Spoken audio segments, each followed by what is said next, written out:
I would like to take a moment and thank everyone for being here as we have and host our third annual SURE Community Forum. You can too, peer recovery stories from Pueblo, Colorado. You might be asking yourself, what is SURE? So SURE stands for Substance Use Response Ecosystem. And that is a coalition of dedicated people working to reduce death, hospital utilizations, and strain on community resources. So the people are from many sectors in our community, like public policy, treatment and recovery, harm reduction, public safety and emergency response, judicial, business, prevention, medical providers, and people from the community. This is the program they most wanted to share with you today.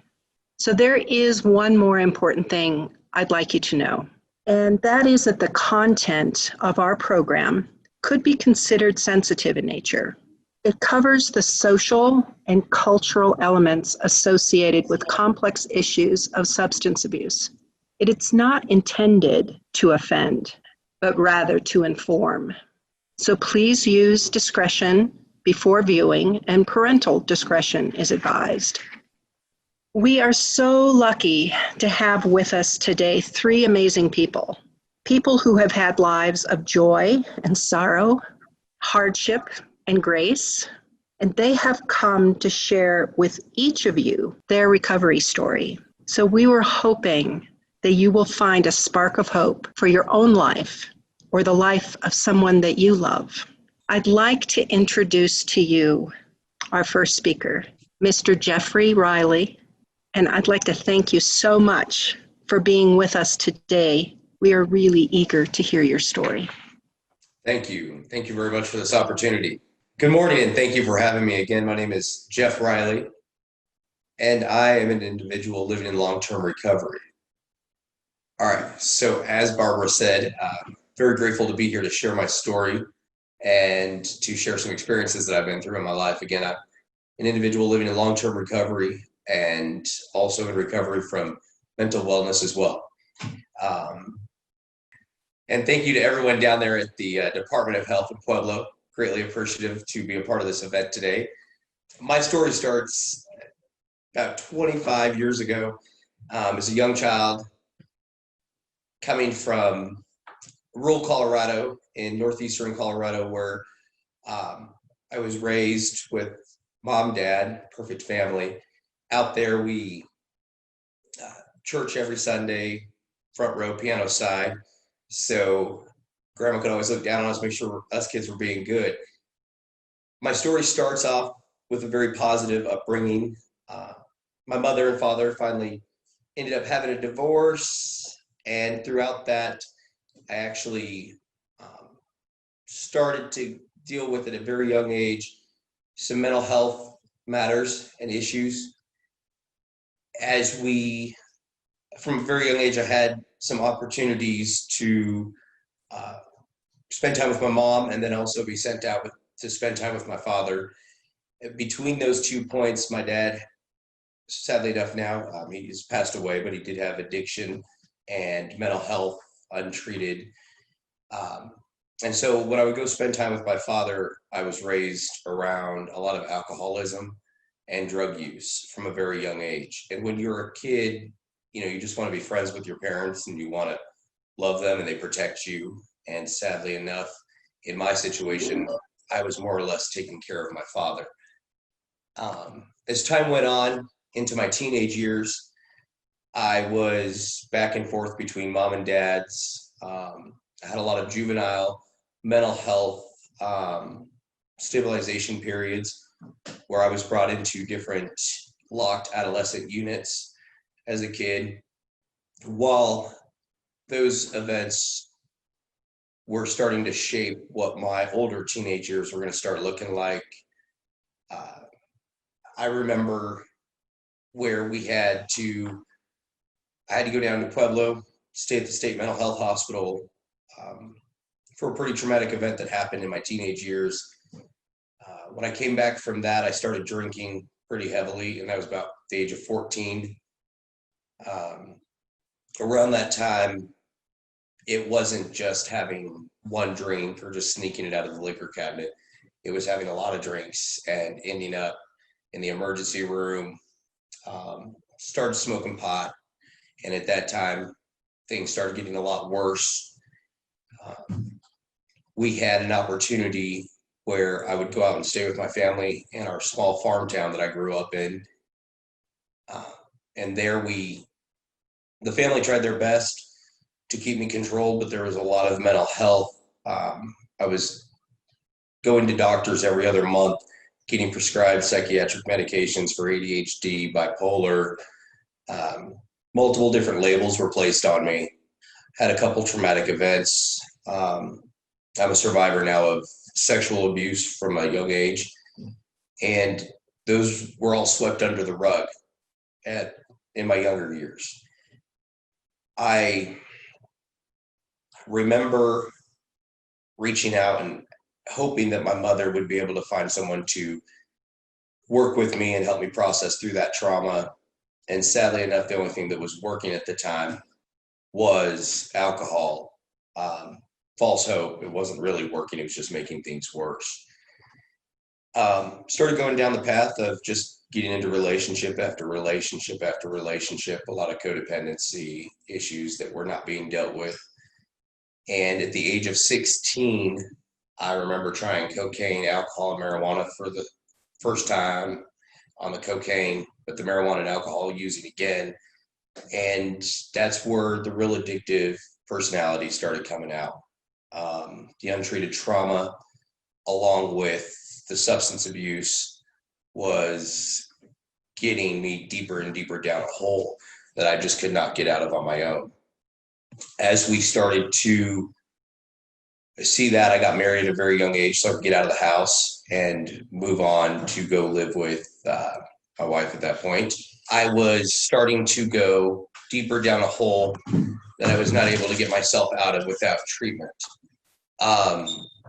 At the age of 17, I was pretty much on my own, running amok, and my undealt trauma was really starting to affect my life more frequently than it had before.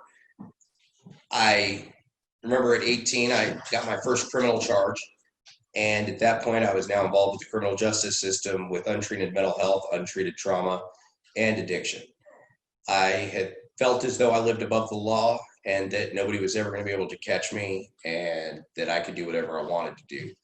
And so as time progressed, I was violating probation almost twice to 3 times, if not 10 times a year. I was blowing hot. I was not going to the UAs. I was not doing anything I was supposed to do.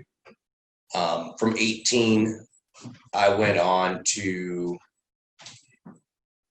25. Throughout that time, I decided to start trying ecstasy and some other different substances. And again, the doctors at all of the psychiatric offices were prescribing multiple different medications to try to treat the mental health. And they were always saying, oh, well, if you take this pill, this will stop. If you take that pill, this will stop. And me as an uneducated consumer at that time with psychiatric services in the mental health department and not doing a lot of talk therapy, I just kept taking the medication randomly and kept drinking, kept drugging.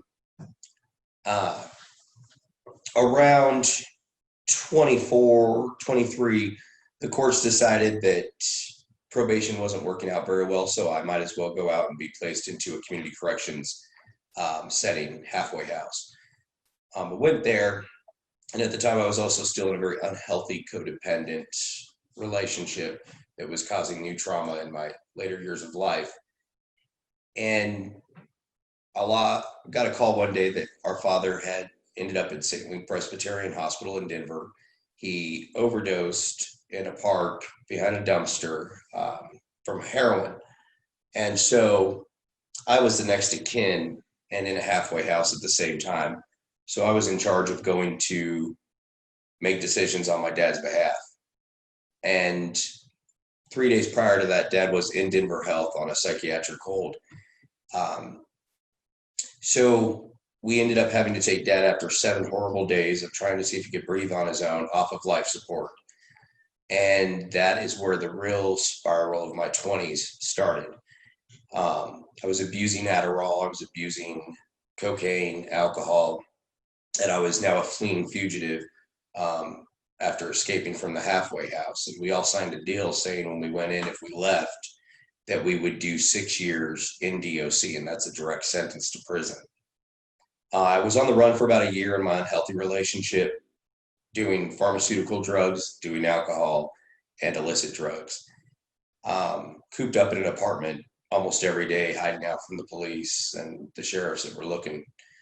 So ultimately, everything came to a final end, and Arapahoe County Sheriff's Department found me, arrested me, and brought me back into court. Again, I had signed a deal that I would go to a direct sentence to the Department of Corrections here in the state of Colorado. My public defender came in to see me, and usually don't get a public defender with a direct sentence. So when she came in to see me, I was a mess. Hadn't been on psych meds for probably a good year, at least regularly, and taking them as prescribed. And I told her that I had a problem. I had some mental health issues. My trauma was not getting addressed. And so she brought me back in front of my judge. And the judge said, Mr. Riley, there's a program called Mental Health Court, and we believe that you'd be a good fit for it. But it's going to take about a year for us to get you screened and get you placed into that program. So I sat in Arapahoe County for a year. Psychiatric care in that time in county jails was not as good as it's starting to get now. And so I was put on probably the most heavily sedative psych meds that you could take while in custody in county jail to just kind of sleep away and numb the pain. And finally, I got approved to go to mental health court, which is a problem-solving court, which a majority of county courts have nowadays. It's a multifaceted team where they come together with treatment, and they come together with the public defender's office and the DA's office, and they have a really amazing model with their drug court, mental health court, veterans court, DUI court. So I got into that about 24 years old, 25, and I did really well. And as we went down through the years, I had about 12 months of maintained sobriety outside of custody, so almost 2 years. And I decided one day that I was going to go and try methamphetamine for the first time. That turned into a 2-year spree of going across the states, crime sprees, running amok, and added a lot of new trauma in my life. Ended up in and out of court, violations, sanctions. Again, they had no idea what to do with me. My trauma was really resurfacing because I was re-traumatizing myself through some of the situations that I was getting myself into. So I decided that I was going to try to run away from the court program again that I was so graciously given to divert DOC. And so during that time, I ended up in a trap house in a very low, dark state of mind, and I was over it. I was done. I remembered that someone had offered me to do more and to go on a better run than we had been on, quote unquote, with all my friends that I had. And I decided to stop. And luckily enough, I got picked up by Denver police a day later and went back in front of my sentencing judge in my problem-solving court. And she said, well, we have a program that you're going to be able to go to called the Circle program, which is a 90-day evidence-based state-paid program. And I was like, okay, well, here we go. Let's try this. And that was actually my 15th treatment center that I was placed in over a period of 11 years. Went to Circle, and that's actually down in Pueblo, Colorado, and it's now with Crossroads Turning Points. And Circle program met me right where I was at when I walked in the door. And at that point, the director of the program was Dr. Elizabeth Stout, and she read there was no getting anything past her. I had every mental health diagnosis that you could imagine when I walked through those doors. I had PTSD, bipolar, manic depressive, ADHD, borderline personality disorder. I had histrionic personality disorder. I had everything that you could imagine. Whatever the doctors could just throw at me back in the day, they did. And Dr. Stout and her team in Circle said, well, why don't we really look at these diagnoses and see if they actually fit, especially now that you're going to be off of substances. I was taking, by the time I got to Circle, I was taking 11 different psychiatric meds. The courts and my case manager were saying that I would never do anything besides live on Social Security disability for the rest of my life. Did 90 days in Circle, AccuDetox, trauma therapy, EMDR, group therapy, heart math, which is a breathing exercise, as well as tapping. Again, they had a multifaceted way of bringing things for co-occurring dual diagnosis to the table. I did 90 days at Circle, and for the first time in my life, I actually felt like I had hope. Everyone was telling me anything was possible, but I didn't know if I truly believed it at that point. Graduated, came back, and I was required to do a year of maintained sobriety and problem-solving court before I could fully graduate, and accomplished that. Graduated the problem-solving courts in 18th Judicial, and for the first time in my adult life, I was off of intensive supervised probation with no prison sentences hanging over my head. And at that point, I had at least 32 years collectively hanging over my head for DOC. I had maintained continued sobriety. I was off all of my psychiatric meds, and I still am today. And I really found purpose and connection in the community with a positive group of pro-social, sober individuals. All those labels were taken off of me. I found hope, and I actually started dancing with the justice system instead of fighting them and just arguing with them all the time. You know, they don't know best. How do they know me? And I'm not going to listen to what they tell me. Well, that was about the dumbest idea that I could have ever had back then. They were truly trying to help me get better and get back into the community as a not like I was before. So I was lucky enough that I was back down in Pueblo again, and I got to work with some amazing people down at the Southern Colorado Harm Reduction Action Center, and met with Judy Solano down there, really phenomenal, and Dr. Mike Nurnberg, phenomenal people, and they gave me some hope. I actually got to volunteer at the Harm Reduction Center and give back to the people of Pueblo. And then I went and worked in some of the other fields in recovery housing and supportive housing. And then I left Colorado for a while, and I went and worked with individuals with IDD and care homes. And I provided direct services to them for 7 days a week, 7 days on, 7 days off. And then I finally got to move back to Colorado from North Carolina, worked for some sober living programs, volunteered with the state courts in their problem-solving courts, and decided one day that I needed to kind of help individuals struggling with co-occurring dual diagnoses to help them exit the criminal justice system well, as I did, and not return to the criminal justice system, which is the huge piece. And problem-solving courts do provide that for you. And I now, I founded a nonprofit called Summit Healing, which we provide supportive housing for those individuals that are struggling with co-occurring dual diagnoses, mental health addiction, to exit that system well and enhance and support their treatment options. As I'm an individual, again, that went through it, I really focus now on giving back. I have my 14-year-old son in my life. He actually lives with me full time, playing high school football. Never thought that I'd have that, because for 10 years I was never a part of his life.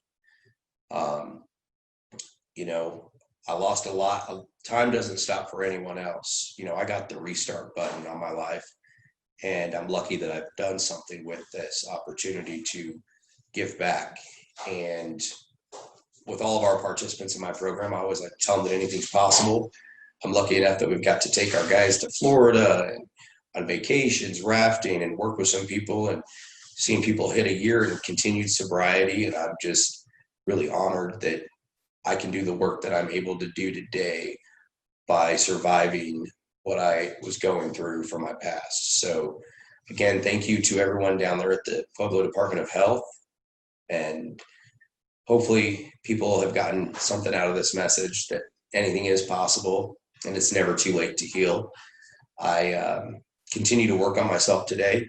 I still take time for self-care, therapy, know your options. So, Jeffrey, I have a couple of questions that have come through that I would like to pose to you because I think you bring a really important voice to this topic of recovery. I'd like to know if there was one thing that you wish your family or friends could have done differently when you began your recovery. Absolutely. I think one thing that I learned throughout my time is that I obviously played a role and I'm accountable for every single decision that I made. What happened to me in my childhood was horrible. However, when I was an adult, I had the choice. But some of the things that my family and friends, I was enabled a lot. I really relied on my mother to pay for a lot of things and for the family to take the guilt and feel horrible for all that had happened to me. But really, truly reaching out to those anonymous groups, I think, where you have a family member or a friend, there's support groups out there that'll actually help you work through that process. I think if my family would have gotten a little more educated on mental health and on substance abuse and trauma, that we would have maybe had an earlier awakening for me. However, that wasn't an option back then. And so what we did is they just brought me to a doctor and the doctor said, here's the pill. And the pill was supposed to fix everything. However, that did not happen. So, really listen to what the individual is saying, your loved one, family member, friend that's going through addiction, or even mental health crisis. And then also reach out to the appropriate people as soon as you can. Those family support groups are huge. And there's so many different opportunities out there now for people to make a connection.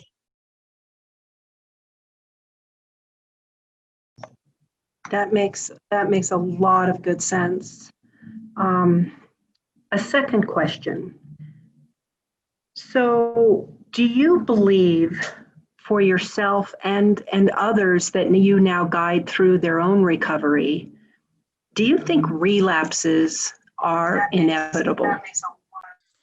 So our model here is a little different in the program that I have created. I remember at one point someone told me, Jeffrey, relapse is a part of recovery and you have not had that relapse. And no more than within the same couple of days, I had gone out and tried a whole brand new substance. Someone is in recovery whenever they say that they are in recovery themselves. That's SAMHSA's definition with some more wording in there. I believe that stuff happens, slips happen. There's a difference between a lapse and a relapse, the frame of mind, the way that we get back up from it. I don't believe that as many relapses as I did, I had to go through that many. And I don't believe that, for myself at least, that I had to relapse. However, it was really finding the right therapy and the right tools to implement at the right time. So I think each person's recovery journey is going to look different. And again, it's never a destination. It's always a journey. We never just arrive one day and we're just perfectly better. Again, I just shared that even in my 5th calendar year, I'm still working on myself.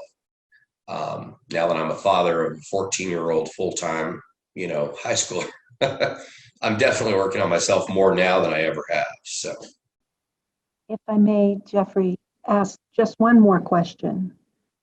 Is there a warning sign to look for in somebody possibly going down the path of addictive behavior? And what are some ways to intervene in a meaningful way? absolutely, that's a great question. An early warning sign, especially for individuals that might have some decent time of recovery, sobriety under their belt, would, again, I want to go back to myself, so I'm not putting this prejudgment out there. A couple of warning signs for me was I was starting to become more and more disorganized. For myself, again, I was not taking my psych meds as prescribed. I was over agitated, pretty impulsive. Like when the impulsivity came out and I was making risky decisions, high risk behaviors, prior to substance use, was a pretty good inclination that something was about ready to explode. And, you know, intervening at any time is really just sitting down, having a conversation with the person. If you're not able to sit down and have the conversation with your loved one or friend, finding someone who can, reaching out to those anonymous groups. Again, the Southern Colorado Harm Reduction Association down there, SCARA, they're amazing. They've got some resources. Reaching out to, I think Crossroads has a peer coach program for peer supporters. And again, I also want to remind individuals that I came, finally, the 15th treatment center was a state paid 90-day Medicaid-based program, funded out of the marijuana tax revenue back in the day. So I've done all varieties of different type of treatment centers, but finally what worked for me was what the state had evidence-based. You know, so it's not, you don't have to go to some high-end treatment center. If you don't have money, you don't have to feel like, well, I don't have money, I can't get help. Medicaid pays for a lot nowadays. Community providers that do volunteer work are phenomenal. And I think that there's a lot of different routes that you can go today, especially with telehealth, so huge right now, to get your loved one or yourself help. And don't look at the courts either as such, you know, so many negative connotations on the court programs that they have. They have a lot of resources and they're really there to help individuals get off of probation, to get out of the criminal justice system. Thank